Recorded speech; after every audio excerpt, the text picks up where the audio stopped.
નમસ્કાર દર્શક મિત્રો, આપ નિહાળી રહ્યા છો સાઈ ગ્રુપ મીડિયા હાઉસ દ્વારા સંચાલિત નવસારી લાઈવ અને ઝટપટ ન્યૂઝ। નવસારી જિલ્લાના વાંસદા તાલુકામાં ધારાસભ્ય અનંત પટેલે એક વિશાળ રેલીનું આયોજન કર્યું।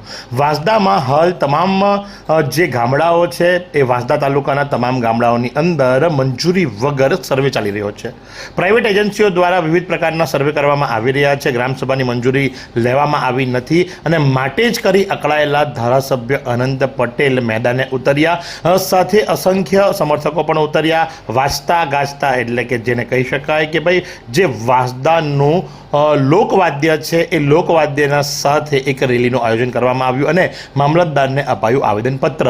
ગ્રામસભાની મંજૂરી વગર એજન્સીઓ ગામમાં પ્રવેશશે નહીં, સ્પષ્ટ શબ્દોમાં જણાવી દીધું। હનુમાન મંદિરથી મામલતદાર કચેરી સુધી આ એક વિશાળ રેલીનું આયોજન કરવામાં આવ્યું હતું। કોંગ્રેસની આગેવાની અને ધારાસભ્ય અનંત પટેલે લીડ કરી હતી। સ્થાનિકોને વિશ્વાસમાં લીધા વગર ખાનગી એજન્સીઓ સર્વે કરી રહી છે। ગામડાની મંજૂરી વગર સર્વે નહીં થાય અને ગામની મંજૂરી નહીં હોય તો કોઈને એન્ટર પણ થવા દેશું નહીં। સાથે જ સરપંચો અને કાર્યકરો મોટી સંખ્યાની અંદર રેલીની અંદર જોડાયા। તો આ પ્રસંગે ધારાસભ્ય અનંત પટેલ શું જણાવી રહ્યા છે, ચાલો આપણે સાંભળીએ। દરેક ગામોમાં કોઈક ને કોઈક પ્રકારનું સર્વે થઈ રહ્યું છે। એના વિરોધમાં તાલુકા કોંગ્રેસ સમિતિની આગેવાનીમાં હનુમાનજી મંદિરથી મામલતદાર ઓફિસ સુધી અમે રેલી કાઢીને આવેદનપત્ર આપ્યું છે। અમારી માંગણી એ છે કે અલગ અલગ પ્રકારના સર્વે કરવામાં આવે છે અને એ અલગ અલગ પ્રકારના સર્વે ગ્રામસભાની પૂર્વ મંજૂરી વગર ન કરવામાં આવે।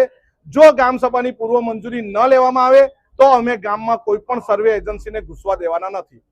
આ સુંદર સૃષ્ટિને નિહાળવા માટે હજારો લોકો પાસે દ્રષ્ટિ નથી અને એ ત્યારે જ શક્ય બને જ્યારે કોઈ ચક્ષુદાન કરે। તો તમારા સ્વજનો સાથે મળી એક સુનિશ્ચય લઈએ, ચક્ષુદાનને પરિવારની પરંપરા બનાવીએ। Visit Sant Punit Chakshu bank, Rotary eye institute Navsari. Call 7069006329। તો જે પ્રમાણે આપે સાંભળ્યું એ મુજબ ધારાસભ્ય અનંત પટેલે મામલતદારને સ્પષ્ટ શબ્દોની અંદર જણાવી દીધું કે ગ્રામસભાની જો મંજૂરી નહીં હશે તો કોઈપણ પ્રકારની એજન્સીઓને ગામની અંદર પ્રવેશ કરવામાં દેવામાં આવશે નહીં।